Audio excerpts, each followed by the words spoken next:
A rectangular field measures 450 by 306 meters. The whole field is divided into identical square plots with no land remaining. Okay, अब देखें with no is divided into identical squares plots with no land remaining. इसका मतलब ये हो गया कि divided भी पूरे पूरे हो रहे हैं, तो ये आपके पास फैक्टर की बात हो रही है।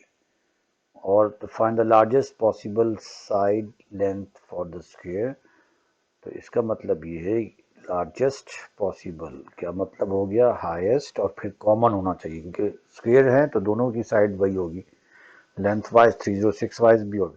तो इसमें मेरे ख्याल में इससे पहले जो क्वेश्चंस है आई थिंक सो उसमें आपने इनको फैक्टराइज कर लिया था। अगर तो आपने पहले फैक्टराइज कर लिया होगा, जैसे 450 और 306 यहाँ नज़र आ रहे हैं मुझे, तो यह है 2 टाइम्स 3 स्क्वेयर इंटू 5 स्क्वेयर एक है, दूसरा आपके पास है 2 टाइम्स,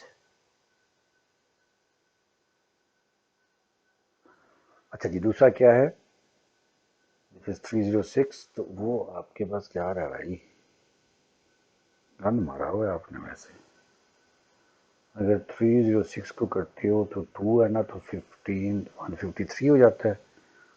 अच्छा 2 टाइम्स 17 टाइम्स 33 है अगर आई एम नॉट मिस्टेकन, अगर ये आपका सही लिखा हुआ है।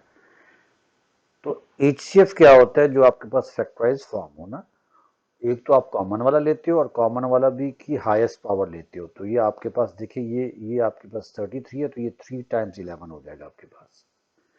तो इट मीन्स आपके पास, अच्छा सॉरी, मैं एक दफ़ा इसको क्विकली दोबारा बता देता हूँ आपको। देखें 2 टाइम्स 3 स्क्वेयर इंटू 5 स्क्वेयर, और दूसरा आपके पास आ रहा है, अगर आपने सही लिखा होगा तो 2 टाइम्स 3 टाइम्स 11 टाइम्स 17, मेरे ख्याल में ऐसे, आई डोंट नो पी क्या है ये, नहीं क्या भैया ये तो गलत किया होगा, कि क्या पता नहीं, आपने मुझे नहीं समझ आती। 2 टाइम्स 33 टाइम्स 306 इंटू 17 आता है क्या ये ऐसा? तो एचसीएफ क्या होता है, कॉमन में से छोटे वाला लेना होता है। अब ये 2 है, ये एक पावर, अगर ये सही है तो इसमें से 3 आ जाएगा आपके पास, तो ये 3 स्क्वेयर है और 3 है।